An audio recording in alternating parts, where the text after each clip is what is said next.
आज हम पढ़ेंगे वितान का फर्स्ट चैप्टर, भारतीय गायिकाओं में बेजोड़ लता मंगेशकर। पहला प्रश्न देख लेते हैं। लेखक ने पाठ में गानपन का उल्लेख किया है। पाठ के संदर्भ में स्पष्ट करते हुए बताएं कि आपके विचार में इसे प्राप्त करने के लिए किस प्रकार के अभ्यास की आवश्यकता है। उत्तर, लेखक ने इस पाठ में गानपन का उल्लेख किया है। अब देखो ये शब्द है गानपन, इसका क्या मतलब है। गानपन होता है ऐसी गायकी जो आम इंसान को भी भाव विभोर कर दे, यानी आम व्यक्ति भी मंत्रमुग्ध हो जाए, ऐसी गायकी। गानपन का अर्थ है गाने से मिलने वाली मिठास और मस्ती। यह मिठास श्रोता को आनंदित करती है, प्रसन्नता देती है। ठीक है, जिस प्रकार मनुष्य कहलाने के लिए मनुष्यता के गुण धर्म का होना जरूरी है, उसी प्रकार संगीत में भी गानपन आवश्यक है। यानी आपके गीत में ऐसी शक्ति होनी चाहिए कि आप दूसरे को मंत्रमुग्ध कर सको। लता मंगेशकर के गायन में यही गानपन है जो 100% है और यही उनकी लोकप्रियता का आधार है। गानपन की विशेषता को प्राप्त करने के लिए नादमय उच्चार। अब देखो ये शब्द क्या है, नादमय उच्चार। नादमय उच्चार होता है गूंज भरा उच्चारण। ठीक है, गाने के कठिन व नियमित अभ्यास की आवश्यकता होती है। दूसरा प्रश्न कर लेते हैं अब।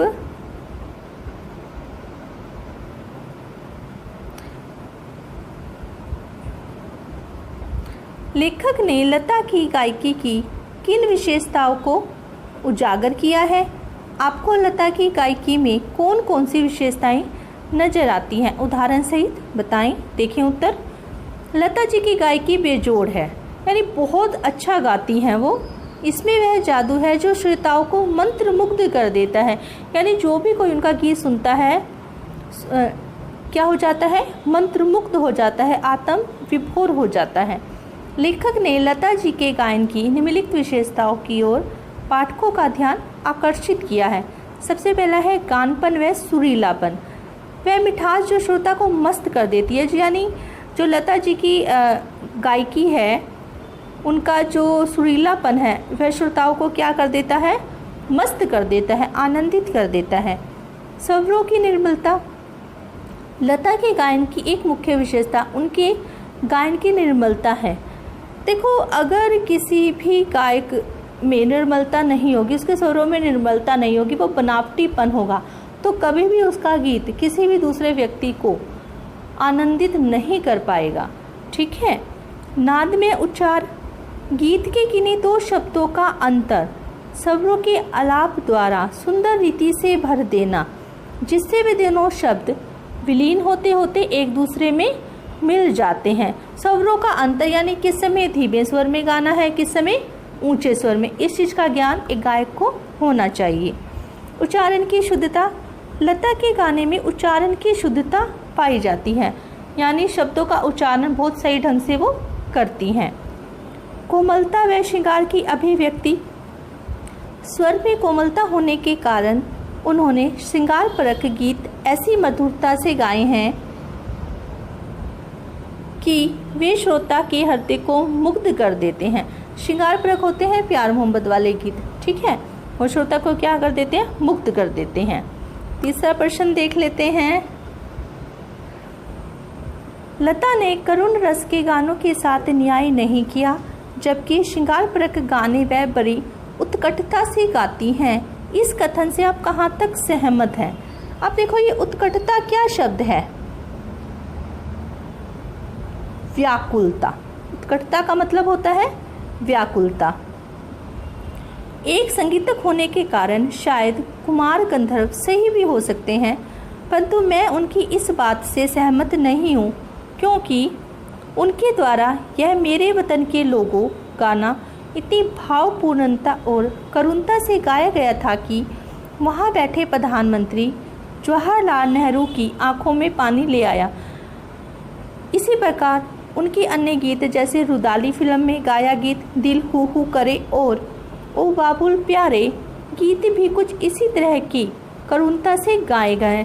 करुणता यानी जो सामने वाले व्यक्ति को भी क्या कर दे, उसकी आंखों में पानी ला दे, यानी आपके दुख में वो भी क्या हो जाए, सम्मिलित हो जाए। अतः यह कहना उचित नहीं है कि लता ने अपने करुण रस के गीतों के साथ न्याय नहीं किया। वास्तव में उनके गाने में करुण रस विशेष प्रभावशाली रीति से व्यक्त होता है। हालांकि ऐसे गीतों की संख्या कम है। इसका मतलब क्या है कि उन्होंने करुण रस के गीत गाए हैं लेकिन कम संख्या में गाए हैं, लेकिन जो भी गाए हैं वो बहुत बेहतरीन तरीके से गाए हैं। चौथा प्रश्न देख लेते हैं।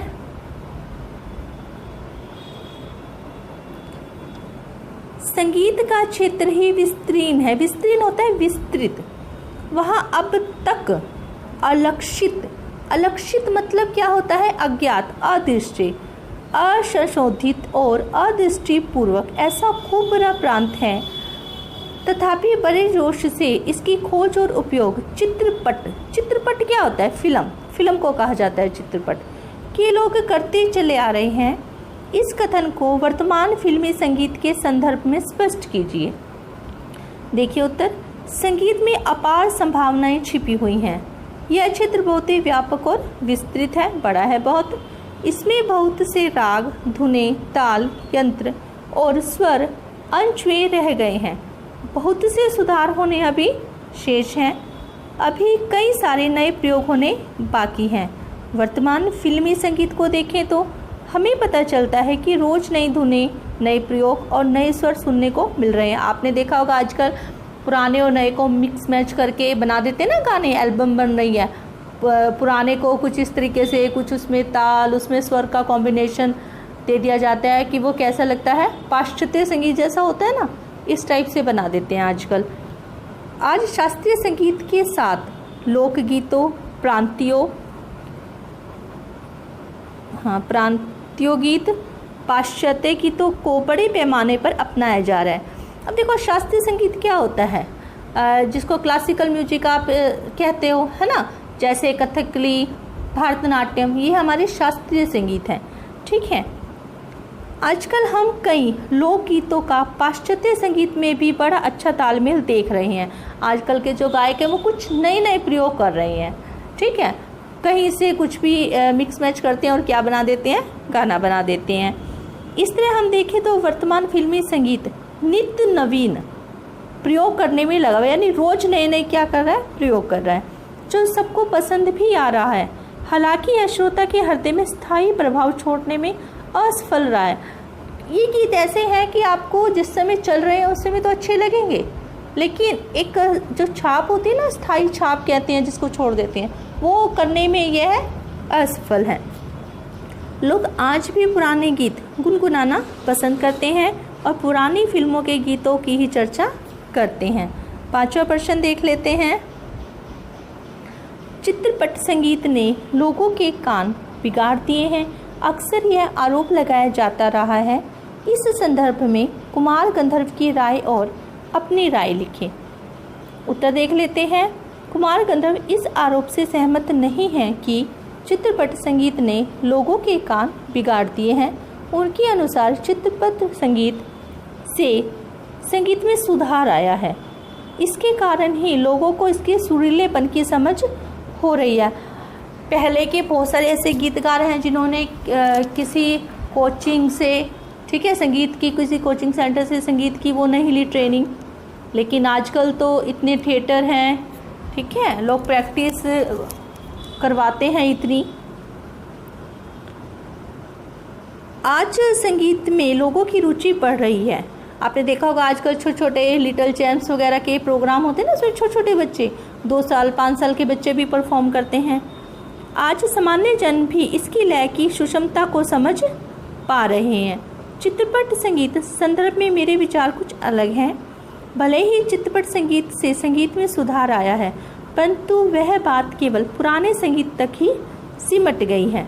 पुराना संगीत जहाँ सुरीलापन, जुड़ाव लाता था, वहीं आज का संगीत कानफोड़ू, शोर से भरा और तनाव पैदा करने वाला बन गया है। गाने के बोलों में बेतुकी, अश्लील और अजीब सी तुकबंदी होती है। आज चित्रपट संगीत दौड़ती भागती जिंदगी की तरह ही उबाऊ और नीरस होता जा रहा है। आपने देखा होगा आजकल के जो गाने हैं उनका जो साउंड है, जो उच्चारण है, बहुत ही ऊंची आवाज़ में सुना जाए तो वो गाने अच्छे लगते हैं, और धीमी आवाज़ में उनके अर्थ ही समझ नहीं आते। आगे कर लेते हैं छठा प्रश्न। शास्त्रीय एवं चित्रपट दोनों तरह के संगीतों के महत्व का आधार क्या होना चाहिए? कुमार गंधर्व की इस संबंध में क्या राय है? स्वयं आप क्या सोचते हैं? उत्तर, कुमार गंधर्व के अनुसार शास्त्रीय एवं चित्रपट दोनों तरह के संगीतों के महत्व का आधार रंजकता होना चाहिए। रंजकता यानी रिझाने की शक्ति सामने वाले को, इस बात का महत्व, ठीक है। इसका क्या मतलब है? रंजकता का रिझाने की शक्ति।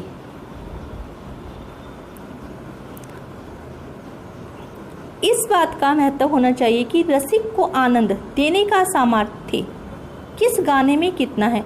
यानी जो सामर्थ्य का मतलब है कि जो सामने वाला श्रोता है उसको आप कितना आनंद, कितनी प्रसन्नता, कितनी खुशी दे सकते हैं। यदि शास्त्रीय गाने में रंजकता नहीं है तो वह बिल्कुल नीरस हो जाएगा। मैं भी लेखक के मत से पूरी तरह सहमत हूँ कि एक अच्छे संगीत में मधुरता, गानपन और जुड़ाव होना चाहिए।